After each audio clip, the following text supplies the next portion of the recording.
E se o carisma não fosse um dom? E se fosse um ritual disfarçado de personalidade? Existe um padrão nos líderes que movem multidões. Não é carisma natural. É uma fórmula. E ela tem sido usada muito antes de qualquer um de nós nascer. Pensem como certas pessoas entram em uma sala e algo muda. A temperatura simbólica do ambiente se altera. Não porque são mais inteligentes.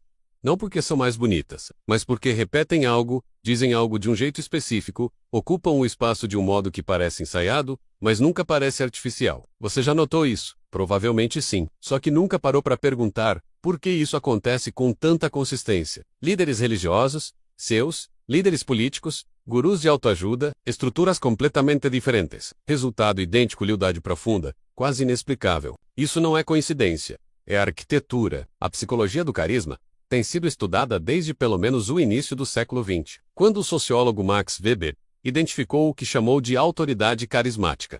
Mas Weber descreveu o fenômeno. Ele não abriu o mecanismo por dentro. O que está dentro é mais perturbador do que a descrição. O carisma eficaz opera em 3 camadas simultâneas. Linguagem repetitiva, que cria um código interno de pertencimento. Presença simbólica, que transforma o líder em algo maior do que um indivíduo. E narrativa de escolha, que posiciona tanto o líder quanto o seguidor em um enredo que já estava sendo contado antes de ambos chegarem. Mas existe um detalhe aqui que quase ninguém nota. Essas 3 camadas não funcionam isoladas. Elas precisam ser repetidas, em sequência, com ritmo previsível. Isso é o que diferencia um líder convincente de um líder que constrói sistemas de devoção duradouros. A repetição não é estilo, é ritual. E ritual, no sentido técnico e histórico da palavra, é qualquer sequência de comportamentos simbólicos, que produz estados emocionais, previsíveis em quem participa. Você não precisa de altar para operar um ritual, precisa de consistência simbólica. E os líderes mais eficazes da história entenderam isso de forma intuitiva, mesmo sem nome para o que estavam fazendo. Tradições de ocultismo aplicado ao cotidiano moderno documentam o uso de fórmulas rituais para influência há séculos. O que os textos esotéricos chamavam de impressão da vontade sobre a realidade era, em sua estrutura prática, exatamente o que hoje chamamos de comunicação estratégica. A diferença é o vocabulário. A mecânica é a mesma. Hermética, cabala prática, tradições xamânicas de liderança, a escola pitagórica, os sofistas gregos, todos desenvolveram, independentemente uns dos outros, sistemas de presença simbólica que produziam influência sobre grupos, símbolos específicos, palavras-chave, repetidas em momentos específicos, ambientes cuidadosamente projetados, para alterar a percepção de quem entrava. SOA familiar. Steve Jobs usava preto e palco vazio como linguagem simbólica. As apresentações da Apple nos anos 2000 tinham estrutura ritual precisa, o problema como queda, o produto como redenção, o aplauso como confirmação comunitária de uma narrativa já aceita. Martin Luther King Jr. repetia estruturas de linguagem com a mesma consistência que um pregador repete versículos. Não por acidente, mas porque ele vinha de uma tradição onde a repetição era tecnologia, não ornamento. O poder oculto em estruturas visíveis raramente está escondido.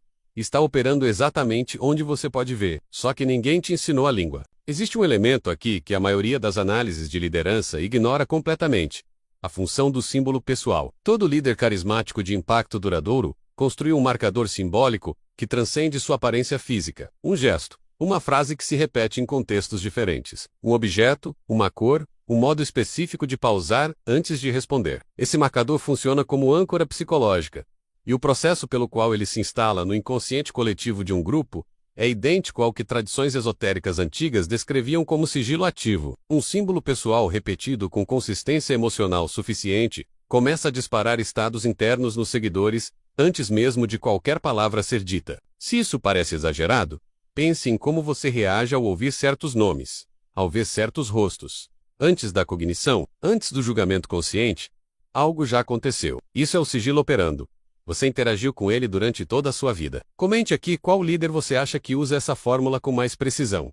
Você pode estar mais lúcido do que imagina. O que acabou de ser dito tem uma consequência que a maioria prefere não encarar. Se carisma é construção, se ritual é tecnologia, e se líderes são operadores simbólicos treinados, consciente ou inconscientemente, então, o seguidor não é vítima passiva de manipulação. Ele é participante ativo de um contrato simbólico que ele mesmo assina. Toda vez.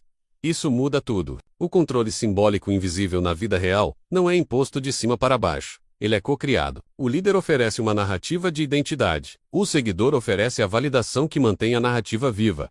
retire a validação e o sistema entra em colapso. É por isso que líderes carismáticos, sem exceção, constroem cerimônias de pertencimento, reuniões periódicas, linguagem exclusiva, marcadores de fronteira que separam os de dentro dos de fora. Não porque são paranoicos, porque o sistema precisa de renovação ritual contínua para sobreviver. Antropólogos documentaram isso em todas as culturas humanas conhecidas. Claude Lévi-Strauss passou décadas mapeando a estrutura dos rituais de liderança em sociedades pré-industriais e chegou a uma conclusão que ninguém quer ouvir. A diferença entre uma cerimônia religiosa de 3.000 anos atrás e uma palestra de liderança corporativa de hoje é superficial. A estrutura subjacente, a função simbólica, o arco emocional, os papéis de sacerdote e congregação são idênticos. Isso não é insulto, é dado. Pare aqui. Um segundo. O conhecimento oculto aplicado a decisões humanas começa quando você para de perguntar: esse líder é autêntico? E passa a perguntar: que contrato simbólico está sendo oferecido aqui? A segunda pergunta é mais difícil, mas é a única que te dá informação útil. Então, o que você faz com isso? A aplicação prática é simples e incômoda ao mesmo tempo. Qualquer pessoa que precise de presença comunicativa, que precise ser escutada, que precise construir uma relação de confiança duradoura com grupos, pode estruturar esses mesmos elementos de forma consciente, não para manipular, mas porque a alternativa, comunicar sem consciência simbólica, não é neutralidade, é apenas influência não intencional. E influência não intencional produz resultados não previsíveis. Identidade clara.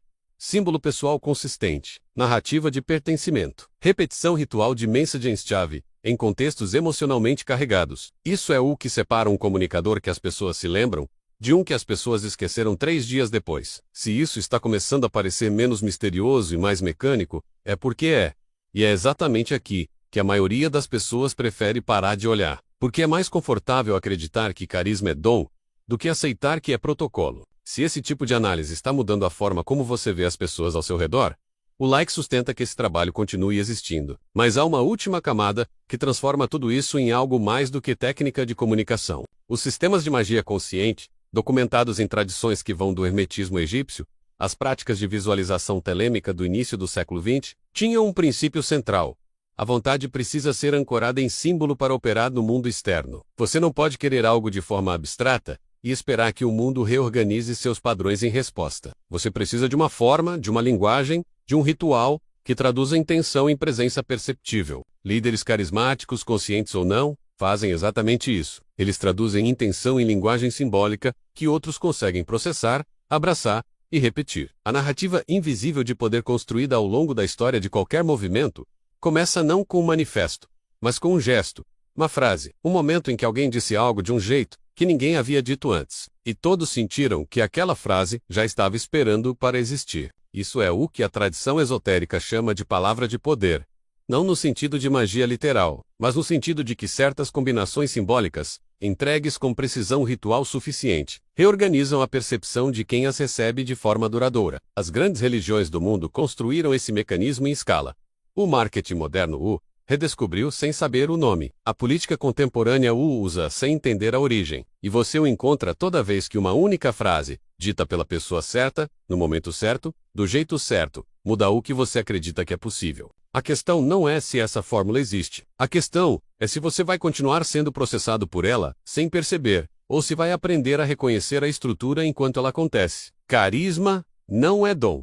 Nunca foi. É a execução disciplinada de uma linguagem que a maioria das pessoas ainda acredita ser sobrenatural. E essa crença é exatamente o que faz o sistema funcionar. Se você quer continuar acompanhando essa investigação, cada vídeo vai um nível abaixo. Ative o sino, porque o próximo revela onde essa mesma fórmula está operando hoje, em estruturas que você usa todos os dias, sem nenhuma cerimônia visível. Só o padrão, repetindo. Você já começou a ver, e não tem como parar.